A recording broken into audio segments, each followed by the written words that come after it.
The prosecutor smirked. The judge barely looked up. And the officers sat back, waiting for the gavel to seal another conviction. But just as the verdict was about to drop, the defendant made a move that no one saw coming. Jabari Ellington never imagined his weekend trip to Birmingham, Alabama, would end in handcuffs. He had flown in for a guest lecture at the University of Alabama. A simple engagement about criminal justice reform, ironic, considering what was about to happen. It started after dinner. He had just left a small soul food spot downtown, where an older couple had recognized him from a panel discussion a few months back. They had chatted for a while, talking about systemic issues, the work that still needed to be done. Jabari was used to these conversations. What he wasn't used to was what happened next. As he crossed the street toward his rental car, the flashing blue and red lights made him pause.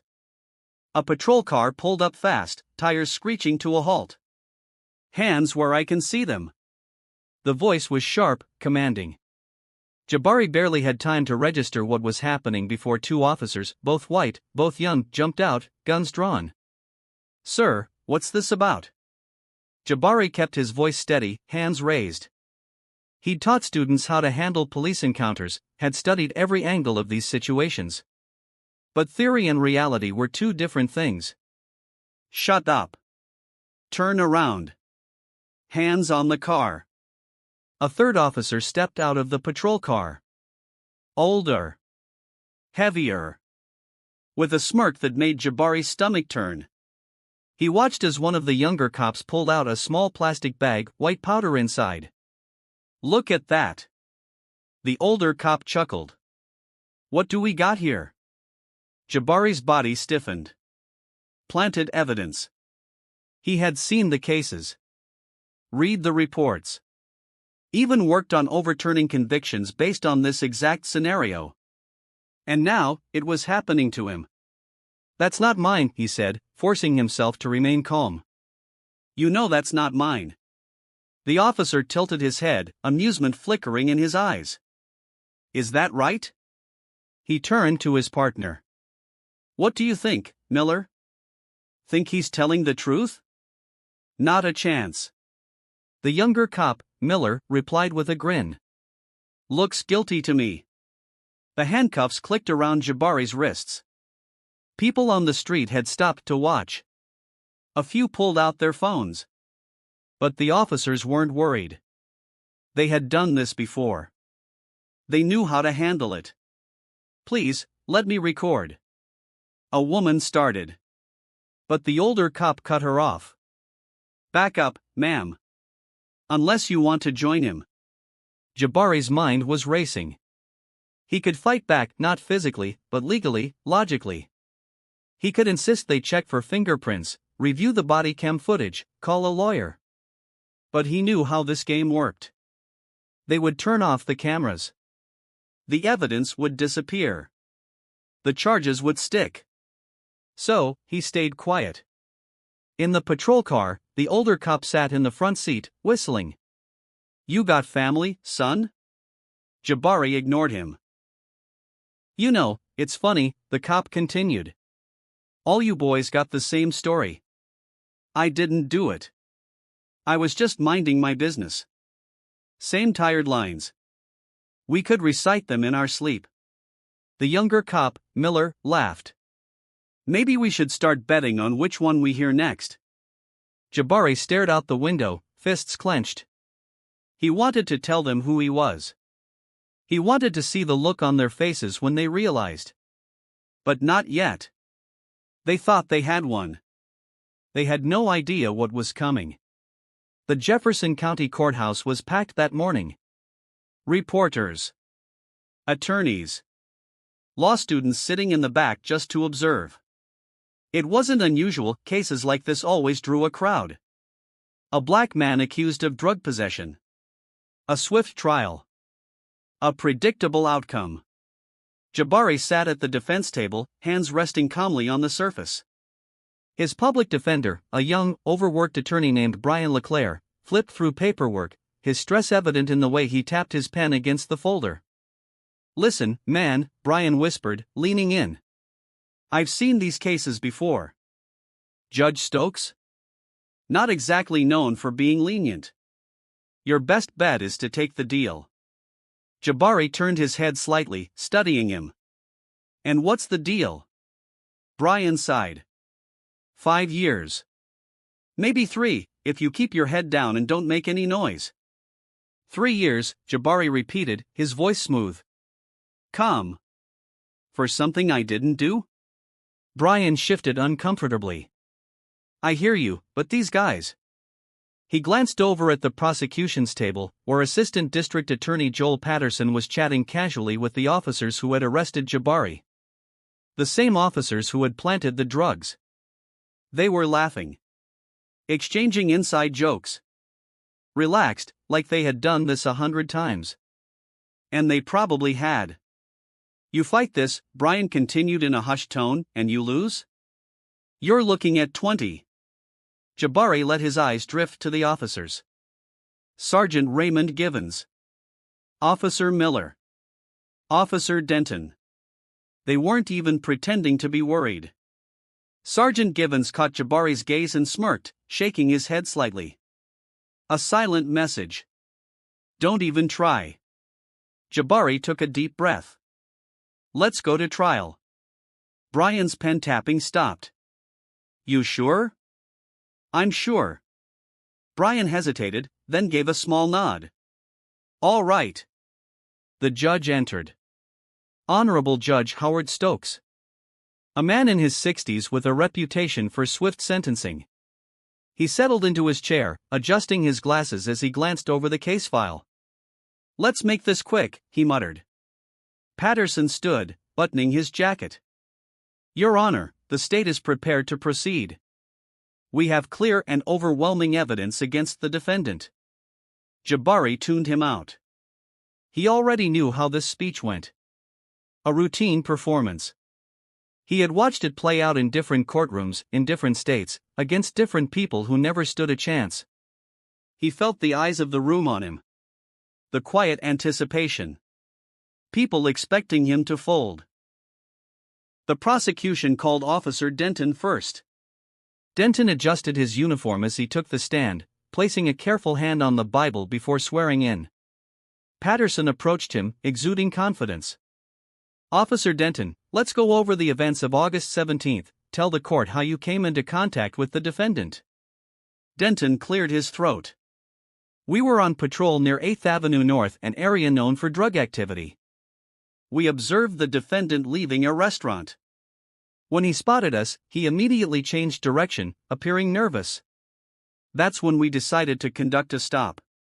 Jabari didn't react. He had expected this. Tell us what happened next, Patterson said. During the stop, the defendant refused to comply at first, asking unnecessary questions. Eventually, we conducted a lawful search, during which we discovered a small bag containing a controlled substance in his jacket pocket.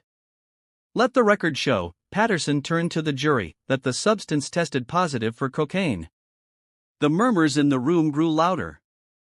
A few spectators shook their heads. Jabari glanced at Brian, who wasn't even objecting. The public defender wasn't fighting this case. He was letting it happen. The next witness. Officer Miller. Repeated the same script.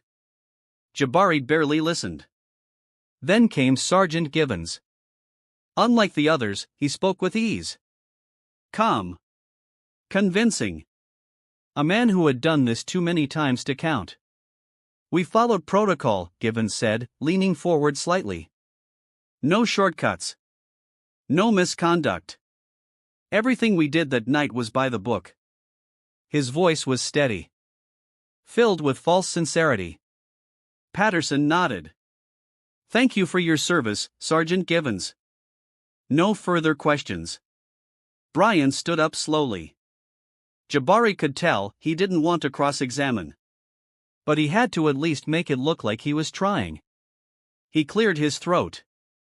Sergeant, you're saying my client, Mr. Ellington, acted suspiciously? Did he run? No, Givens said smoothly. Did he resist? Givens smiled faintly. Not physically, no. But you still searched him? Based on probable cause, yes.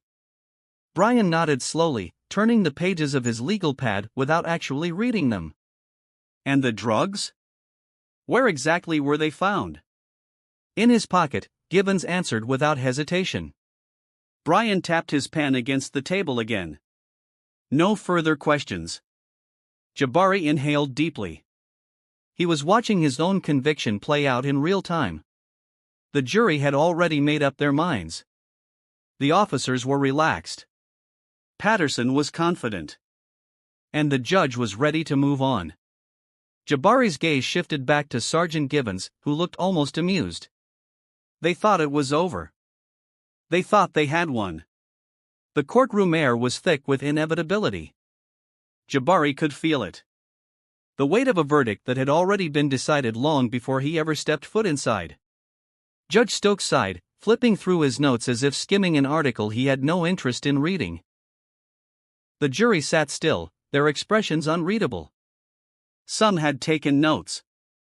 Others had just watched, waiting for the moment they knew was coming. Patterson stood. Your Honor, at this time, the prosecution rests its case. Brian barely hesitated before rising to his feet. The defense has no further witnesses, Your Honor. No witnesses. No real defense. Jabari wasn't surprised. Very well, Judge Stokes muttered. He removed his glasses, rubbing his eyes before looking toward the jury. We'll move straight to closing arguments. Patterson didn't waste time. He walked toward the jury box, his movements deliberate, his voice steady. Folks, this is simple. You heard the evidence. You heard from 3 trained officers, professionals with years of experience who put their lives on the line every day to keep our communities safe. And then you heard from the defendant. A man who, let's be honest, just happened to be in the wrong place at the wrong time. He paused, allowing his words to settle in. But let's not forget, he continued, lowering his voice slightly, that drugs don't just appear out of thin air. That cocaine didn't walk into his pocket by itself. And the law, our law, doesn't work on feelings. It works on facts. Patterson turned, walking back toward his table. And the facts are clear, he said, gesturing toward Jabari without even looking at him. You know what to do. He sat down. Silent. Brian hesitated before standing up. He tugged at his tie. Swallowed hard. Then shuffled toward the jury with all the energy of a man who had already given up. Ladies and gentlemen, he started, I know this might seem like an open and shut case, but I ask you to consider, doubt. Reasonable doubt. Because even though Officer Denton, Officer Miller, and Sergeant Gibbons said what they said, it's important to remember that. He hesitated. Someone coughed in the back of the courtroom. Brian cleared his throat. What I'm trying to say is, we weren't there. We don't know for certain. And my client, well, he maintains his innocence. That was it. That was the defense. Brian nodded quickly and returned to his seat. Judge Stokes didn't bother hiding his impatience. All right. The jury will now deliberate. But Sergeant Gibbons smirked. It was quick. Barely noticeable. But Jabari saw it. The courtroom saw it. A smirk. A flicker of celebration. They had done this before. And they had never been caught. And that's when Jabari decided it was time. Before the judge could finish his sentence, Jabari leaned forward. His voice calm, steady, and unmistakably in control. Your Honor. The judge looked up. Annoyed. Mr. Ellington, your attorney had his turn. I understand, Jabari interrupted, his tone polite but unwavering. But before we proceed, I'd like to introduce myself properly. The tension in the room shifted. Jabari slowly stood. The bailiff took a step forward, but Judge Stokes held up a hand. Let him speak. Jabari turned his gaze to Sergeant Gibbons. You and your men did a very thorough job, he said. You made sure the evidence was convincing. You even had a cooperative defense attorney to make sure nothing got in the way. Givens's smirk faded. Jabari nodded slowly, as if appreciating the effort. And for any other man, this would have worked. His voice dropped slightly. But I'm not just any man. The room was silent. Jabari reached into his pocket, the same jacket they had claimed to find drugs in, and pulled out a leather ID case. He flipped it open. The courtroom gasped. A golden badge. 3 bold letters at the top. FBI. And beneath it, Jabari Ellington, Director. The officers froze. Brian's face went pale. Judge Stokes leaned forward, eyes wide. What? Jabari's voice was quiet but powerful. I am Jabari Ellington, Director of the Federal Bureau of Investigation, he said. And I have everything I need to put all of you exactly where you plan to send me. For a moment, the entire courtroom was silent. The kind of silence that chokes the air. Where even the faintest sound feels too loud. Then, like a crack in glass, the first reaction came. Judge Stokes pushed his chair back, his face unreadable. Eyes flickering between the badge and Jabari's face. Excuse me? But Jabari didn't repeat himself. He didn't need to. He held the FBI credentials up for everyone to see. The reporters in the back scrambled for their phones, snapping pictures, whispering urgently. The jurors exchanged glances, their expressions shifting from confusion to realization. And the 3 officers? They weren't smirking anymore. Sergeant Givens sat frozen, his knuckles white against the table. Officer Miller swallowed hard, his Adam's apple bobbing. Denton, who had been so confident on the stand, so sure of the script, looked like he might be sick. Jabari turned his attention to the prosecution table. Mr. Patterson, he said, his voice still calm, would you like to clarify how your office is handling cases built on fabricated evidence? Or should I continue? The assistant district attorney blinked. His lips parted slightly. But no words came out. Jabari took a slow step forward. No? All right. He placed the badge on the defense table. Then pulled out something else. A small black recorder. He pressed play. A low beep filled the courtroom. Then, voices. You know, it's funny. All you boys got the same story. I didn't do it. Givens's voice. Clear as day. Jabari watched as the color drained from the sergeant's face. We could recite 'em in our sleep. The recording continued. Playing back every smug word. Every laugh from the back of that police car. Everything. And when it ended, the courtroom erupted. Gasps. Murmurs. Reporters whispering frantically. Phones recording. The scandal had just detonated in real time. Judge Stokes slammed his gavel down. Order. I will have order in this courtroom. But it was too late. Jabari looked at Givens, who was breathing hard now, his hand gripping the table as if he could hold reality in place. Jabari took another step forward. I have hours of this, he said, his voice almost conversational. Body cam footage. Dash cam footage. Witness statements. He tilted his head slightly. You didn't think I'd let this happen without a plan, did you? Sergeant Givens stood up so fast his chair toppled over. This is a setup. Jabari raised an eyebrow. You mean like the one you pulled on me? The words landed like a punch. Officer Miller paled. Denton looked toward the exit, sweat beading at his temples. Your Honor, Patterson finally found his voice, standing up. I don't know what game the defense is playing, but this is highly irregular. I request. You request? Jabari cut him off. You don't get to request anything. In fact. He turned toward the gallery. 3 men in dark suits had entered quietly during the chaos. Federal agents. Jabari nodded toward them. Gentlemen. You know what to do. The agents moved in. Sergeant Givens stumbled back. "Now hold on. Raymond Givens, one of the agents said, pulling out handcuffs. "You're under arrest for obstruction of justice, perjury, and falsification of evidence." The courtroom exploded again. Reporters were standing now. Cameras flashing. People whispering frantically. Officer Miller tried to back away, but another agent grabbed his wrist, securing his hands behind his back. Denton didn't resist. He didn't even look surprised. Judge Stokes, still gripping his gavel, turned to Jabari. His expression had shifted. His usual courtroom arrogance replaced by something else. You orchestrated this," he said slowly. Jabari held his gaze. "No, Your Honor. They orchestrated it." He gestured toward the arrested officers.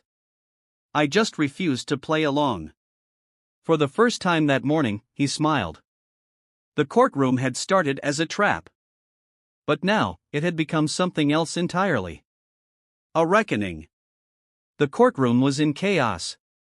The once smug officers were now in handcuffs, their heads down, their faces drained of color. Reporters fought for position, their microphones and cameras pointed at the spectacle. Jabari stood still, watching it all unfold. Sergeant Givens twisted against his restraints. "You have no idea what you're doing," he barked at the federal agent restraining him. "This is a mistake. I want my lawyer." The agent barely reacted. "You'll get one. In federal court." Officer Miller tried to speak, but his voice came out shaky. "It wasn't my idea, I was just—" "Save it," the agent muttered, leading him away. Denton, the quietest of the three, simply nodded. He wasn't fighting it. He knew it was over. The courtroom buzzed with a new kind of energy. Not just shock, realization. The jury, who had been so close to convicting Jabari moments ago, now looked at him differently. Judge Stokes slammed his gavel again, though this time, it did nothing to quiet the room. "Enough!" he barked. "This is still my courtroom." Jabari turned to face him. "Not anymore." The judge stiffened. "Excuse me?" Jabari picked up his FBI badge and slipped it back into his pocket. "Your Honor, I'd advise you to stay seated. This investigation runs deeper than 3 officers planting evidence. We have enough documentation to re-examine dozens of cases in this courthouse. Corrupt judges. Attorneys." He glanced at Patterson, who visibly tensed. "And a whole network of officers who have been working together for years. This is bigger than me." Stokes's face went red. "You." Jabari stepped closer. For the first time, the judge looked nervous. "You signed off on hundreds of cases just like mine, didn't you?" Jabari's voice was steady. Unwavering. Rubber-stamped convictions without a second thought. "How many innocent people have you sentenced? How many plea deals forced through because you refused to hear the truth?" The judge said nothing. Patterson shuffled his papers, pretending to be busy. But Jabari wasn't finished with him either. "And you?" Jabari turned his attention to the prosecutor. "You've built a career on cases like this. How many times have you looked the other way when the evidence didn't add up?" Patterson cleared his throat, forcing a weak chuckle. "Listen, I had no idea what these officers were up to. If I had known, I would have." Jabari raised a hand. "Stop." The word landed like a hammer. "You had a choice," Jabari said, stepping toward him. "You had every opportunity to do the right thing. To question what didn't add up. But you didn't. You didn't care. Because the system always worked in your favor." Patterson's mouth opened, then closed. No defense. No excuses. Not anymore. Jabari said nothing. One of the federal agents leaned in. "Sir, we'll be taking this further. Judge Stokes is on our radar. Patterson too. This is just the beginning." Jabari nodded. Good. He looked around the courtroom one last time. For the first time in his life, the tables had turned. No one was looking at him as a defendant anymore. Now, they saw him for who he really was. The jury lowered their eyes in shame. They had almost convicted an innocent man. How many times had they done it before? Brian, the defense attorney who had refused to fight, sat stiffly at the table, his hands gripping his files. He hadn't even bothered to ask Jabari who he really was. Jabari studied him. "Do you want my advice?" Brian hesitated. "What?" Jabari's voice was firm. "Find a new job." Brian swallowed hard. He knew Jabari was right. The officers were escorted out, their heads hanging low. Reporters rushed after them, cameras rolling. The scandal now out in the open. Judge Stokes clenched his jaw but said nothing. And Patterson? He slowly sank into his chair, realizing that his career might be over. Jabari took a deep breath. It was over. But at the same time, it wasn't. Because this wasn't just about him. This was about every person who had ever been in his position. Every innocent life destroyed by men like Givens, Miller, and Denton. By judges like Stokes. Prosecutors like Patterson. Jabari picked up his briefcase and turned toward the exit. The whispers in the courtroom followed him. But he didn't look back. Because this wasn't the end. It was just the beginning. Justice isn't about what's written in the law. It's about who enforces it. Too many innocent people have been victims of a system designed to break them down. Too many officers, prosecutors, and judges hide behind their power, believing that no one will ever challenge them. But the truth is, no one is untouchable. The fight for justice doesn't stop in the courtroom. It continues in every vote, every protest, every demand for accountability. So ask yourself, how many Jabari Ellingtons have there been? How many never got the chance to fight back? The system only changes when people stop being afraid to challenge it. If you believe in justice, share this story. Speak up. Because silence only protects the guilty.